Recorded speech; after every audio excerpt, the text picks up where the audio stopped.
자, 공부 열심히 하고 계시죠? 기본 강의 다 끝난 상태에서 요번 차시는 핵심 문제집 관련되는 내용을 좀 살펴볼게요. 핵심 문제집과 관련되는 부분들은 이 문제를 쭉 풀면서 여러분들이 시험에 대비해서 가지고 계신 그동안 공부했었던 게 잘 정리가 됐나? 뭐 이런 부분을 이제 고려해서 보는 거죠. 해당되는 문제 한 문제 한 문제 풀어보면서 우리가 이야기를 나눌 거고, 그 다음에 주의하실 거는 이게 꼭 이제 똑같이 나오는 건 아니잖아요. 그렇죠? 시험하고 똑같이 나오는 건 아니고, 그 다음 시험에서는 좀 지문이 좀 더 길 수도 있고 짧을 수도 있고 여러 가지 변수가 있는 부분들이 있으니까, 다만 여기서는 우리가 살펴볼 게 시험에서 어떤 형태로 나오든지 요것만 알고 있으면 뭐 예제를 갖다가 뭐 홍길동을 어쩌고저쩌고 써놓을 수도 있고, 아니면 딱 목록만 써놓을 수도 있고, 뭐 골라라라고 할 수도 있고, 뭐 순서대로 나열하라고도 할 수도 있는데, 그런 다양한 어떠한 방식으로 나오든지 정확하게 해당되는 내용만 알고 있으면 문제 푸는데 전혀 문제가 없으니까, 그렇죠? 그런 부분들 잘 고려해 보시라는 거고, 그래서 우리가 문제 푸는 의미에는 그런 부분들이 있는 거고요. 또 한 가지는 우리가 또 고려해야 되는 부분들이, 시험 문제를 풀면서 그 1, 2, 3, 4, 사지선다지가 4가지 중에서 쭉 읽다 보면 확실히 아닌 게 있어요. 뭐 틀린 걸 고르라, 맞는 걸 고르라 하고 할 때 확실히 정답이 보이면 그 다음엔 다른 건 잘 아시는 것처럼 보지 말고 바로 표시하고, 그 다음에 쭉 나열하고, 그 다음에 이제 다시 한번 가서 점검할 때 한 번 더 시간이 나면 점검하시더라도 첫 번째 해답이, 첫 번째 생각하는 게 거의 맞는 거다라고 생각하시고 진행하는 게 가장 좋죠. 자, 보겠습니다. 제 1번 문항서부터 보겠습니다. 제목 설계에 대한 이해. 자, 저는 여러분들 이제 교재로 되어 있을 거고, 저는 이 보기 편하게 낱장으로 해서 갖고 다니기 때문에 낱장으로 해서 보는 걸로 할게요. 1번 문항. 재무 설계의 필요성에 대한 내용으로 가장 적절하지 않은 것은? 재무 설계가 왜 필요하냐라고 하게 되면 기본적으로 급격한 고령화, 금융경의 변화, 소비재 니즈의 변화, 뭐 이런 부분들이잖아요. 저금리의 지속적 유지 환경, 저금리가 될지 고금리가 될지는 계속해서 변화하니까 이런 부분들은 적절하지 않은 표현이죠. 그래서 틀린 건 4번. 한국 FPSB가 제시하는 AFPK 자격 인증 요건, 자격 인증 요건에 CFP와 AFPK가 좀 갈라지죠. 그 중에서 경험에 대한 요건은 CFP에서는 요구하지만 AFPK에서는 요구 안 하잖아요. 그렇죠? 시험, 교육, 훈련. 뭐 요 부분. 시험하고 시험, 교육, 윤리. 훈련은 교육이니까. 예, 그렇게 따졌을 때 보면 경험은 해당이 안 된다. 그 다음 3번 문항 보게 되면, 다음은 재무설계사와 관련된 설명이다. 가장 적절하지 않은 것. 우리나라는 13번째 회원국, 그쵸? 12개 회원국에, 그래서 13번째, 12개 회원국의 만장일치로 13번째 회원국으로 했고, 그리고 CFP 제도가 도입이 되면서 AFPK는 국내에서 이제 CFP에 대한, 어떤 중간 단계로 해서 이제 만들어진 거죠. 그러면서 총 20학점. AFPK는 20학점에 해당하는 부분, CFP는 30학점. 그래서 20학점에는 윤리학점이 포함되어 있는 그런 부분들이죠. 자, 보겠습니다. 첫 번째, 2000년 기준 12개 가입국의 만장일치로 13번째 국제 CF평의 회원국이 됐고, 그 다음에 자격갱신을 위해서는 계속교육 학점이 총 20학점과 윤리학점 2학점, 그건 총 22학점이라는 얘기인데, 우리가 요구하는 건 전체 20학점, 그렇죠? 그래서 2번이 틀린 거죠. 나머지 3번과 4번은 꼭 읽어보시고요. 그 다음에 자격인증자에게 필요한 역량 중 전문 기술에 해당하지 않는 것. 다른 전문가의 조언을 받거나 다른 전문가에 위임할 수도 있고, 그 다음에 주도적으로 행동하고 재무설계 서비스 제공하는 데 있어서 책임을 다해야 되고, 수리적 방법이나 공식을 적절하게 적용할 수 있어야 되죠. 투자나 보험, 부동산이나 상속 등에 대한 관련 지식 등 계속해서 익혀야 된다. 이건 전문 지식에 해당하는 부분이죠. 이 부분이 틀린 부분. 그러니까 이런 식으로 풀어서 나올 수도 있고, 그렇지 않고 전문가적 책임, 업무 수행, 인지 이런 식으로 딱딱 끊어서 나올 수도 있고요. 그렇죠? 지금은 풀어서 나온 거고. 그 다음에 두 번째, 재무설계사의 기본 업무.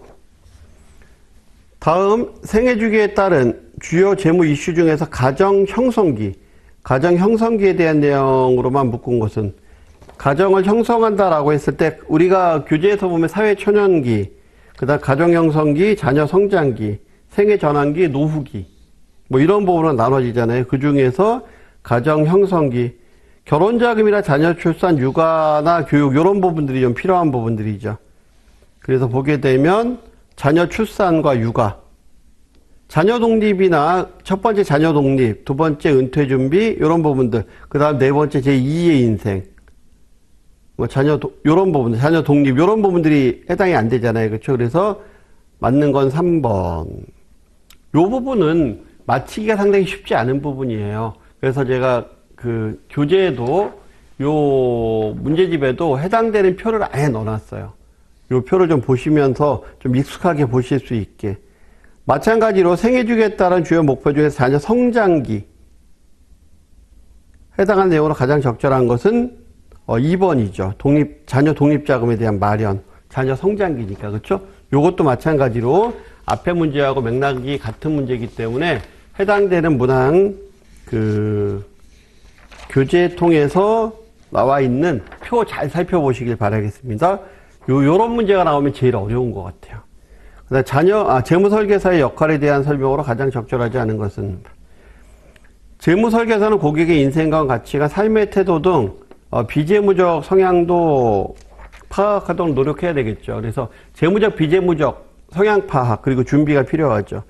고객 스스로 본인의 인생 목표가 무엇인지에 대해서 구체적으로 생각하고 그것을 표현할 수 있도록 도와준다. 즉 재무설계사가 이게 맞습니다가 아니고 우리 교재 전체적으로 나와 있는 큰 흐름은 고객 스스로 뭔가를 할 수 있게.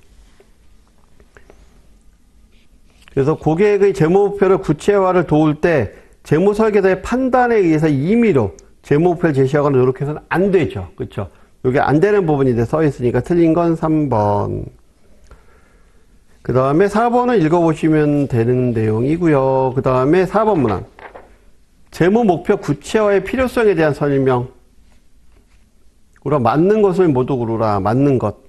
자, 첫 번째. 사람들은 저마다 자신의 가치관에 따른 목표를 가지고 있을 것이다.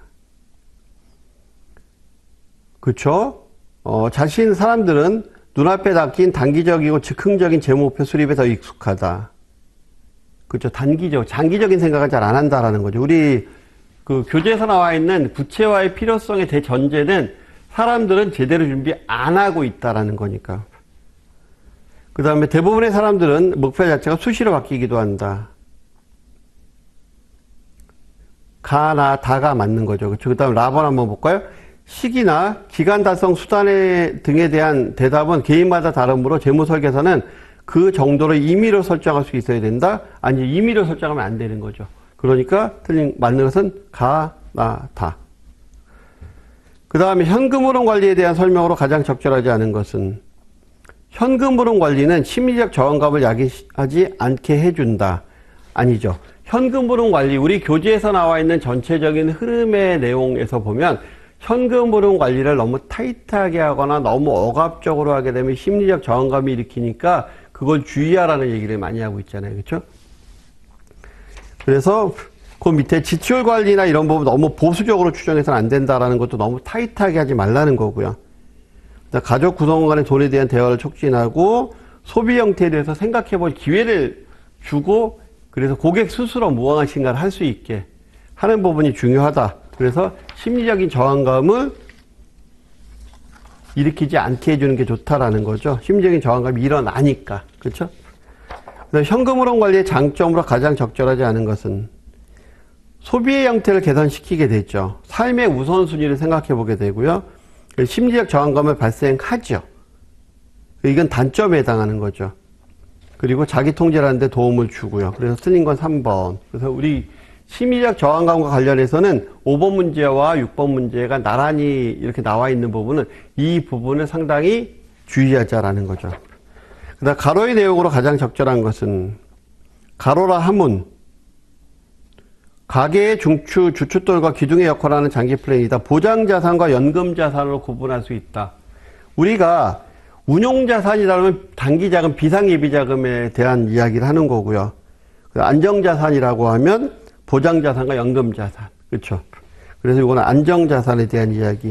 우리 교재에 보면 안정자산, 그 다음에 운용자산, 투자자산에 대한 구분이 나와 있죠. 예, 그 구분 잘 보셔야 됩니다.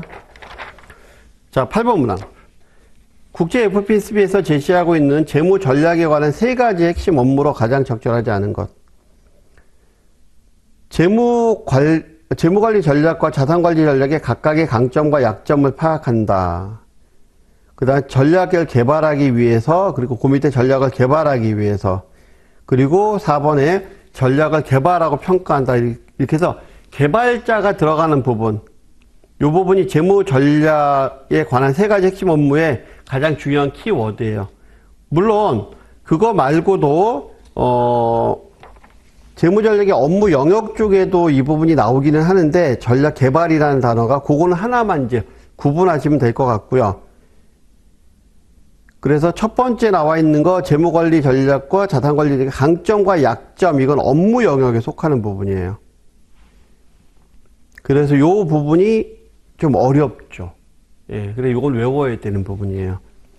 자, 다음 중 개인재무제표 작성 시 회계 원칙의 내용을 잘 연결한 것은 수량이 검증 가능해야 된다. 이거는 수량 검증이 가능해야 된다라는 건 상당히 객관적이어야 된다라는 얘기죠. 세부 사항의 정도는 수집 비용과 상대적 중요도에 따라 달려져 있다. 그러니까 중요한 부분에 대해서, 그러니까 중요성의 원칙. 유사한 상황에서는 유사한 처리를 해야 된다. 그러니까 비슷한 상황이면 같은 처리를 해야 된다. 즉 일관성 있게 처리해야 된다. 수익이나 자산은 확인되었을 때만 보고한다. 즉 실현주의라고 얘기하는 건데 보고주의, 실현주의라고 얘기하는 거고 보수주의 원칙. 그러니까 보수적으로 보라는 거죠. 아직 일어나지 않았는데 그거 하면 안 되라는 거예요. 모든 중요한 사항은 표시된다. 그래서 완전 공개 원칙. 그러면 A, B, C, D, E. 이건 단번 1번이죠. 순서대로 나열되어 있는 것은 10번 문항. 자산의 분류 및 가치 평가에 대한 내용 중 가장 적절하지 않은 것, 틀린 걸 골라라. 현금성 자산은 일정한 만기가 있고 확정적인 수익을 보장하는 확정금리형 자산이다. 요건 현금성 자산에 대한 이야기가 아니고 저축성 자산에 대한 이야기죠. 현금성 자산은 유동성과 관련되는 부분이 돼야 돼요. 요건 나머지 다 읽어볼게요. 왜냐면 이거 중요하기 때문에. 사용하고 있는 자동차는 작성 기준일 현재 처분 가능한 금액으로. 확정 기여형 퇴직연금과 개인형 IRP는 투자 자산으로 분류하고 확정 급여형과 퇴직연금 및 확정 급여형 퇴직연금과 퇴직금은 기타 자산 분류. 그 다음에 직영연금은 재무상태표에 표시하지 않는 것. 이런 부분들은 아주 중요하게 나올 수 있는 부분들이죠. 그 다음에 11번 문항. 현금 흐름표에 관한 설명으로 가장 적절하지 않은 것. 현금 흐름표다라고 하게 되면 일정 시점이 아니고 일정 기간 동안에 유입과 유출을 나타내는 거죠. 그렇죠? 그래서 우리 교재에서는 개인사업자 같은 경우에는 총소득으로, 근로자 같은 경우에는 실제 수령하는 금액으로 해서 세금을 차감한 그 금액으로 표시하라고 기술하고 있고요. 과거의 재무활동의 결과를 일시적으로 일정 시점에서 보여주는 재무제표다. 자, 현금 흐름표는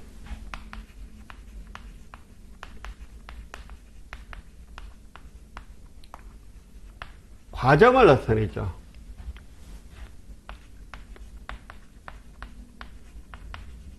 재무상태표 또는 자산부채상태표라고 얘기를 하는데, 요 재무상태표 또는 자산부채상태표, 재무제표는 결과를 나타내는 거고, 그렇죠.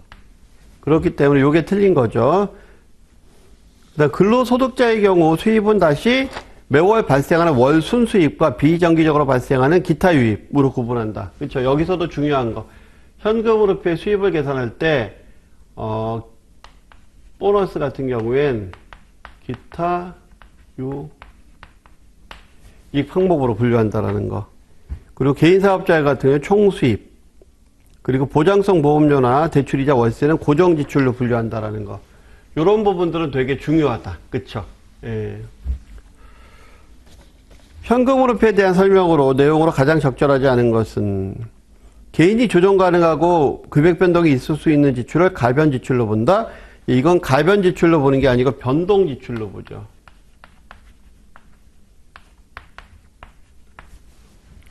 그래서 우리 교재에서는 가변 지출과 관련되는 내용은 고정 지출과 관련되는 내용으로 해서 고정 지출을 좀 가변 지출처럼 볼 수도 있다라고 하는 표현을 하고 있죠. 그 다음 요것도 나머지 읽어볼게요. 식비나 교통비, 통신비, 의료비 이런 부분들. 그 다음에 재량소득이라고 하는 것은 음식이나 주거, 의복 등 기타 개인의 필수 포무 지출하고 나머지 지출이나 투자, 저축을 위해서 남겨진 세후소득이다. 그래서 재량소득에 대한 개념. 재량소득은 나중에 어디다 쓸 거? 투자나 저축이나 소비나 이런 데 사용할 수 있는 돈이다라는 거고요. 추가저축 여력은 월 수입에서 지출 항목들과 저축 투자액을 차감한 금액을 말한다. 그래서 유입과 유출, 유입에서 유출을 뺀 금액. 그러니까 추가저축 여력이잖아요. 그렇죠? 추가저축이니까 앞쪽에 저축은 했고 그리고 추가적으로 더 저축할 여력. 그 저축 여력은 월 수입에서 지출 항목 등을 뺀 금액을 말한다. 맞는 얘기죠. 그렇죠? 그 다음에 다음의 내용 중에서 가장 적절하지 않은 것은 가계수지 상태표. 자, 가계수지 상태표는 월 총지출, 그러니까 변동지출과 고정지출 더한 거에서 월 순수입. 그 다음 비상예비자금은 현금성 자산으로 계산하죠. 월 총지출. 그 다음에 소비성 부채 비율. 소비성 부채 비율은 월 총수입 받고 하는 게 아니고 월 순수입.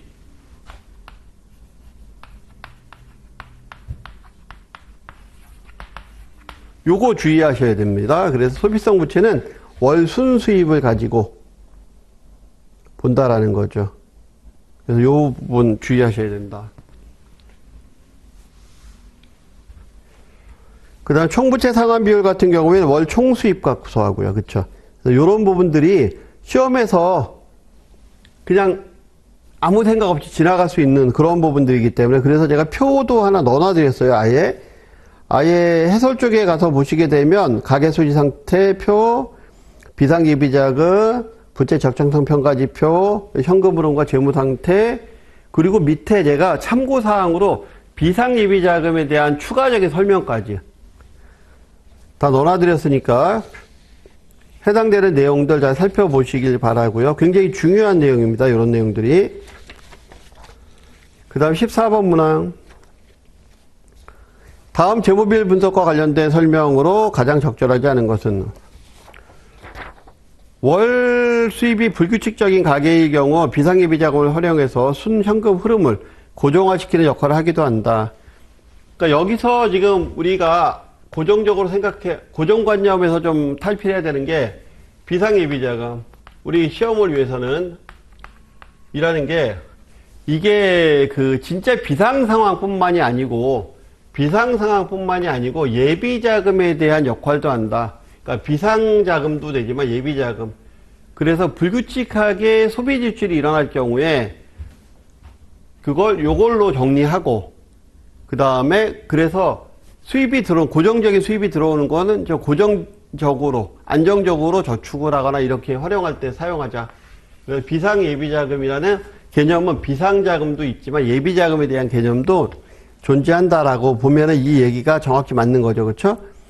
자, 부채는 재무목표 달성을 위한 자금이 부족한 경우 또는 재무목표 달성 시기를 앞당길 필요가 있을 때 사용할 수 있다. 그래서 부채는 언제나 나쁜 게 아니고 재무목표를 조기 달성할 때 재무목표 조기 달성에 필요악인 부분도 있다라는 거예요.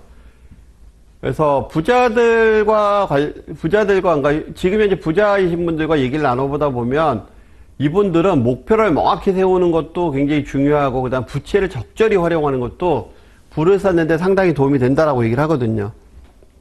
그 다음에 소비성 부채의 비율은 총 수입을 기준으로 계산한다. 총 수입이 아니고 순수입, 그쵸?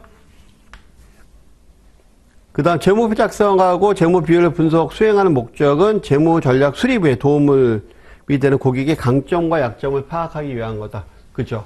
예, 그럼 표를 작성하는 이유는 강점과 약점을 파악하고 그 다음에 나중에 기회 요인과 위험 요인도 또 분석하고 이런 부분들.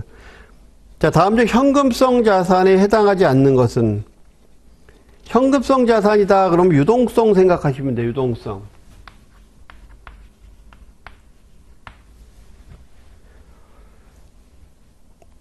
자, 보게 되면 현금성 자산 바로 현금으로 전환하는 데 있어서 부담이 없는 자산. 그러면은 보통 예금, MMF, CMA. 만기가 90일 이하인 경우, 양도 CD 같은 경우는 90일 이하죠. 예, CD 같은 경우에. 거기는 6개월이라고 되어 있어. 그게 틀린 거예요. 그래서 우리가, 여러분들 시험 공부하시면서 단순히, CD도 여기 있는데 이렇게 생각하셨으면 안 돼요. CD는 90일 이하.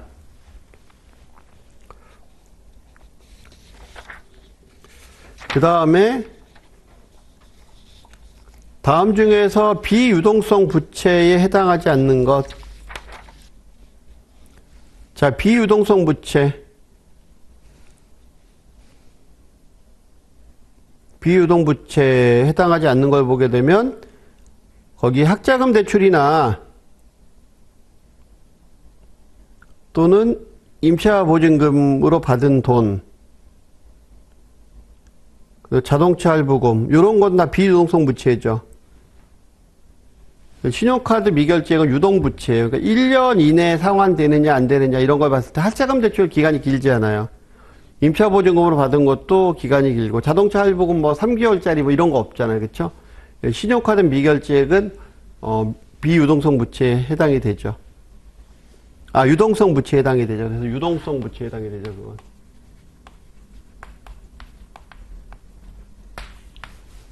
그래서 여러분들 그 밑에 나와 있는 해설 쪽에도 제가 그 기준 다 넣어놨어요. 유동부채, 비유동부채, 소비성, 주거 관련, 뭐 담보부, 신용부 이런 거 다 넣어놓은 이유가 해당되는 내용들이 구분을 잘 해주셔야 된다라는 거죠. 그 다음에 이제 세 번째 챕터의 재무설계 프로세서. 다음에 설명하는 내용을 내용으로 가장 적절하지 않은 것. 자, 가장 적절하지 않은 부분은 뭐냐? 첫 번째, 투자 상품에 적용되는 개념의 수익률은 투자 기간 동안에 납입한 원금에 대한 실제로 실현된 이익의 비율을 말한다. 맞죠? 네, 정확하게 얘기하고 있고요. 그 다음에 두 번째, 이자율은 돈을 빌려주거나 빌려올 때 지불하는 가격이다. 그렇죠? 이자율이 있는 이유는 왜 있을까요? 현재와 미래가 있을 때 사람들은 현재 소비를 더 선호하죠. 현재 소비를 더 선호하는데 그걸 억누르고 미래까지 끌고 가려면 그거에 대한 뭐가 필요해야 돼요? 대가.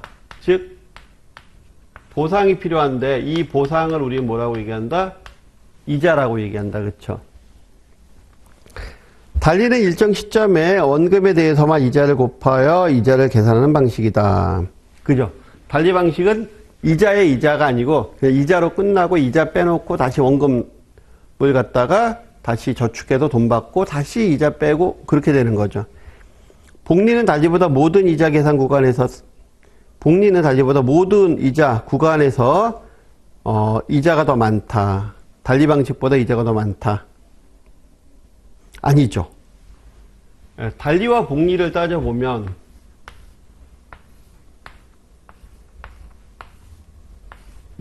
구간. 첫 번째 구간에서는 이자가 똑같이 나오죠. 여기까지는 똑같아요. 만약에 1억 원을 투자했다. 10%다. 그러면 이자가 여기도 1,000만 원 나오고 여기도 1,000만 원 나와요. 첫 번째 구간에서. 그 다음 구간에서는 여기는 1,000만 원 빼고 1억에 대해서 투자를 하는 거고 여기는 1억 1,000에 대해서 투자하는 거니까 그 다음 구간서부터는 복리가 더 크죠. 달리보다. 근데 첫 번째 구간에선 똑같죠. 달리복리가. 그래서 모든 구간에서 다 더 많은 건 아니다라는 거. 그러니까 틀린 건 4번. 다음 금액을 복리로 계산하였을 때 가장 적절한 것. 1억 원에 가입했고 10%래요. 그리고 반기 복리래요. 그렇다고 하게 되면 얼마냐? 반기 복리니까 1년에 2번 복리가 계산이 되는 거죠. 그리고 10%니까 반으로 쪼개야 되겠죠. 그래서 간단하게 우리 쌀집 계산기 갖고 계산이 가능하잖아요. 1억 원 곱하기 1.05. 그렇죠? 이렇게 한번 계산이 되고요. 그리고 이거를 다시 1.05. 반기니까 1반기. 그래서 전반기 하반기니까 이렇게 계산하면 된다라는 거죠. 그러면 계산하게 되면 1억 1,025만 원 이렇게 나온다. 그래서 이자 금액은 얼마다? 1,025만 원.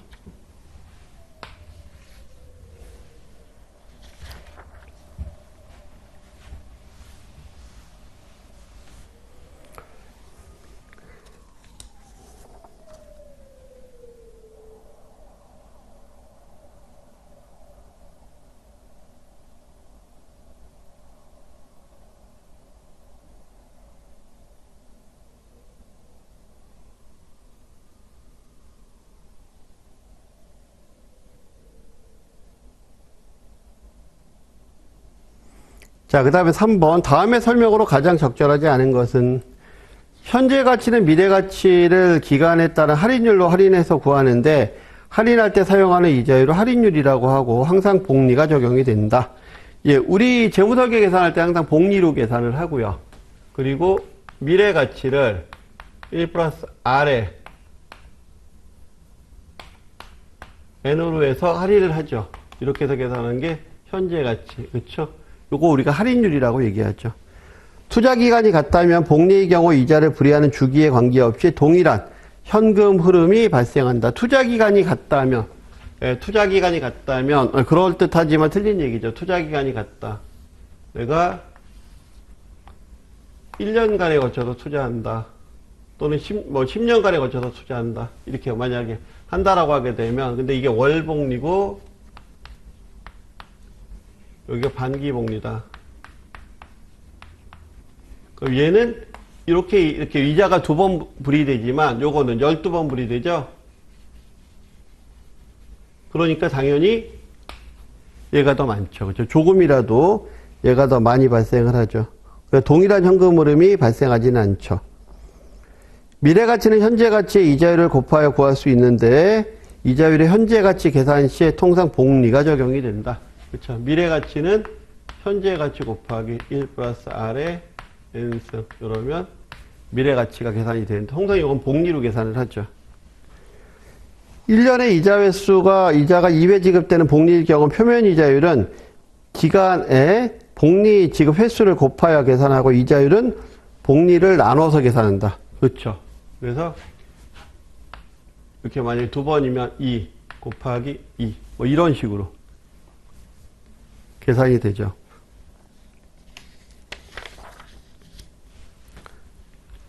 그죠? 그 다음에 4번.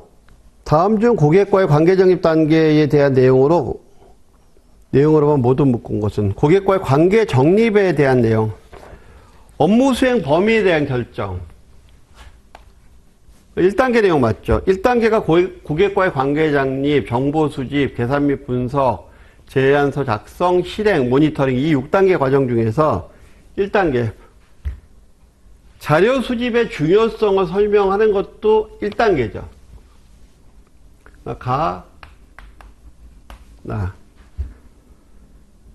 그 다음에 재무관리 항목을 확인하는 것. 재무관리 항목을 확인하는 것은 이건 2단계 과정이에요.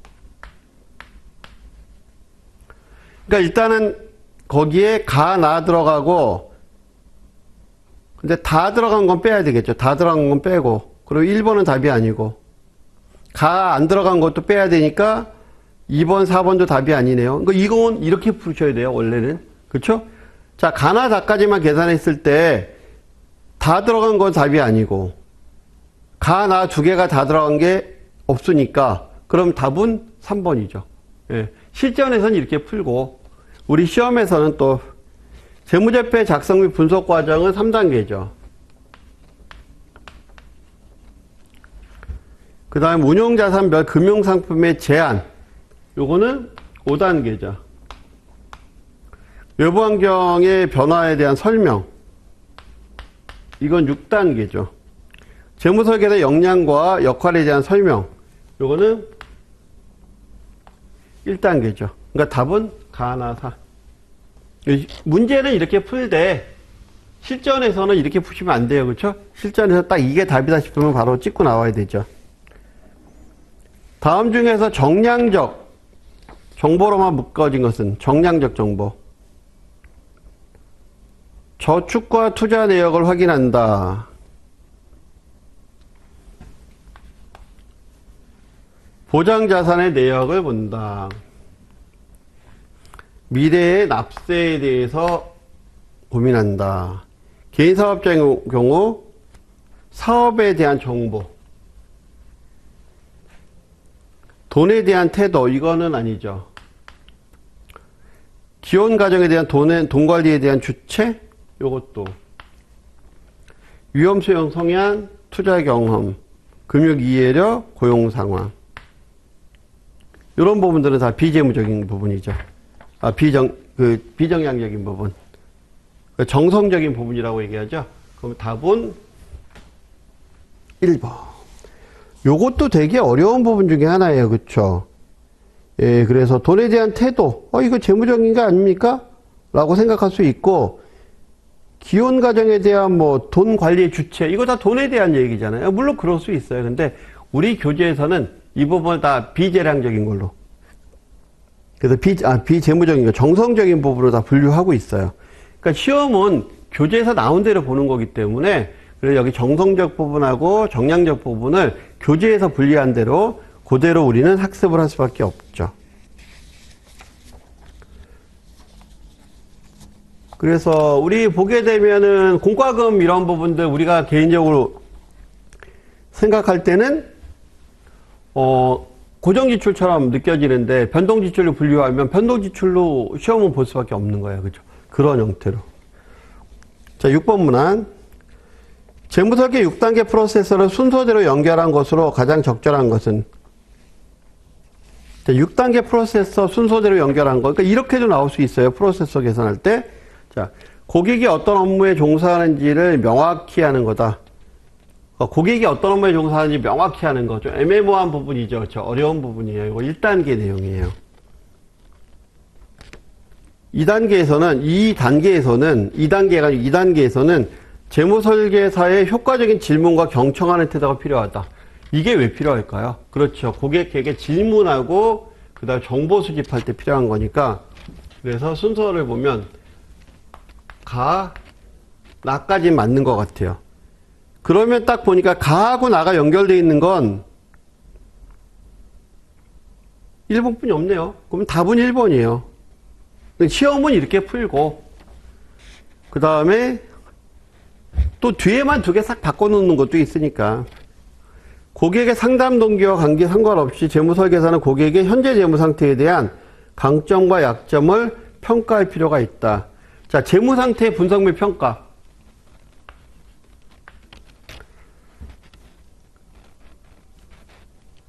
고객과 재무설계사 간의 논의를 토대로 제안서, 대안들을 수정해야 될 필요성이 생길 수도 있다. 예, 대안에 대한 이야기. 다른 전문가를 소개할 때 상품을 선택할 때, 소개할 때와 상품을 선택할 때, 상품의 선택. 잠재적인 이해상충을 인식하는 게 중요하죠. 여기는 당연히 봐겠죠. 외부 환경에 대한 분석 이런 부분 나오니까. 그러면 가나다라 마. 여기는 이렇게 나와 있는데 시험에 따라서는 가나다 마바를 바꿀 수도 있고 다라를 바꿀 수도 있고 그렇죠? 이렇게 나올 수도 있겠죠. 그 다음에 7번 문항. 다음은 재무설계 프로세스 6단계 중 몇 단계 과정에 대한 설명이냐 한번 보죠. 재무설계를 위한 고객의 목표는 현실적으로 명확해야 된다. 당연한 얘기죠. 비현실적인 목표를 생각하는 고객이 있다면 재무설계사가 도움을 줘야 된다. 재무설계 프로세스 과정 중 공공단계에서 고객에게 막연한 인생 목표를 구체화하여 설정하고 프로세서 가로 단계에서는 이를 수치화하여 필요한 경우 조정 변경하게 된다. 목표를 구체화하고 설정하는 단계는 2단계에 대한 이야기고, 그 다음에 구체하고 설정하는 단계는, 그 다음에 수치화하고 조정 변경하게 되는 단계는 3단계에 대한 이야기죠. 예, 그래서 요거는 3단계. 좀 어려울 수 있어요. 요걸 앞에 싹 빼고 2단계인 것처럼 꾸며서 나오게 되면 여러분들 헷갈릴 수 있습니다. 요거는 3단계에 대한 얘기. 그러니까 2단계에서는 고객으로 하여금 막연한 인생 목표를 구체화하여 설정하고 3단계에서는 수치화하여 필요한 조정과 변경을 하게 된다. 요 구분. 우리 교재에서 이렇게 표현하고 있기 때문에. 그 다음에 8번 문항. 다음은 3단계 고객의 재무상태 분석 및 평가에 대한 내용이다. 가장 적절하지 않은 것은. 2단계에서는 재무목표를 구체화 설정, 3단계를 수치화해서 필요한 조정 변경을 하게 된다. 재무설계사는 맞는 얘기죠. 이거는 재무설계사는 고객의 상담 동기와 관련 있는 경우에만 고객의 현재 재무상태에 대한 강점과 취약점을 평가할 필요가 있다. 아니죠. 필요하다라고 판단하게 되면, 그래서 상담 동기와 상관없이 강점과 약점을 평가할 필요성은 있어요. 이게 참 애매모호한 얘기예요. 우리 교재 전체적으로 보면 가능한 고객과의 관계에서 협약한 내용 외에는 뭐 하지 마라 이런 부분들도 많이 있거든요. 그러면서 이렇게 표현하고 있어요. 고객의 상담 동기와 상관없이 재무설계사는 고객의 현재 재무 상태의 강점과 약점을 평가할 필요가 있다라고 또 표현하고 있기 때문에 이 문구는 잘 기억해 두실 필요가 있어요. 그 다음에 그러니까 2번은 틀린 거죠. 제가 이제 시험 문제, 요 문제를 내면서 그리고 여러분들 공부를 하시면서 방금처럼 7번 문제의 해답인데 8번 문제의 목차로 지금 보기로 또 나왔다 그러면 이거 중복된 거 아니에요. 이거 중복된 게 아니라 이 문구가 그만큼 제가 판단하기엔 중요하다라고 판단하는 거기 때문에 중복해서 나오는 부분들이에요. 문제는 다른 문항이고, 그래서 7번 문제가 없이 8번 문제만 나올 수도 있는 거고, 그렇죠? 예, 그런 부분들이기 때문에 중복돼서 나오는 얘기들은 그만큼 중요하다라고 생각을 하시면서 공부를 하시길 바라고요. 그 다음에 3번 문항 보면 재무설계사가 고객의 현재 재무 상황에 대한 철저한 분석을 완수하기 전에 제안서를 작성하는 건 위험하겠죠. 그 다음에 단순히 재무 상태 평가하기 위해서 방문하지만은 않습니다. 그런 부분들 고려하시고, 그 다음에 9번 문항. 두 문항만 더 풀어보죠. 재무설계 프로세스 5단계 과정이다라고 하게 되면 실행 단계죠.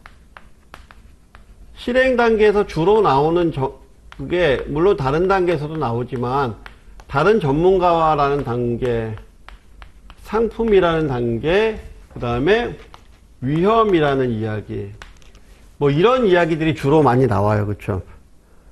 그래서 제안서를 실행하기 위한 것 중에서 가장 적절하지 않은 것, 상품과 서비스를 선택하고 확보한다. 상품, 서비스 확보라는 얘기는 구입한다는 얘기죠. 구입을 하게 되면 그 다음에는 이제 탁상공론이 아닌 리스크가 이제 발생하게 되는 거죠. 재무설계사와 고객 사이 역할 분담을 결정한다. 이 실행을 누가 할 것이냐. 실행에 대한 책임은 또 어떻게 되느냐. 이런 부분들이 1단계에서 결정해서 올라올 수도 있지만 5단계에서 또 이야기가 될 수 있는 부분들이기 때문에, 그래서 재무설계사와 고객 사이의 역할 분담을 결정하는 것, 그리고 다른 전문가, 이게 상품을 실행하다 보면 변액보험 같은 경우 가입한다 그러면 변액보험은 그 해당되는 전문 자격이 있어야만 가능한 거잖아요. 뭐 그런 형태로 해서 전문가가 필요하면, 근데 내가 그 라이센스 보유하고 있다라고 하게 되면 내가 해도 되는 거고, 그렇지 않으면 다른 전문가가 필요하고, 펀드도 마찬가지잖아요.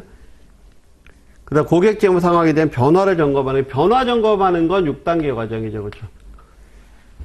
마지막으로, 다음 중 재무설계 프로세서 3단계 업무에 해당하는 것은, 3단계 업무에 해당하는 것.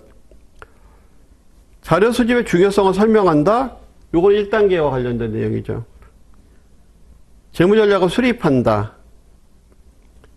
재무 관련 실행 상황을 안내한다. 그 다음에 개인 재무제표의 작성과 분석을 한다. 그렇죠? 작성 및 분석 단계, 요게 3단계. 그래서 요것도 마찬가지로 시험에 자주 나오는 부분이라서 제가 교재 쪽에다가 아예 그 다음 페이지 쪽에다가 재무설계 프로세서, 재무설계 역할, 핵심 수행 업무 해서 다 넣어놨어요. 그래서 보게 되면 요 내용을 한번 보면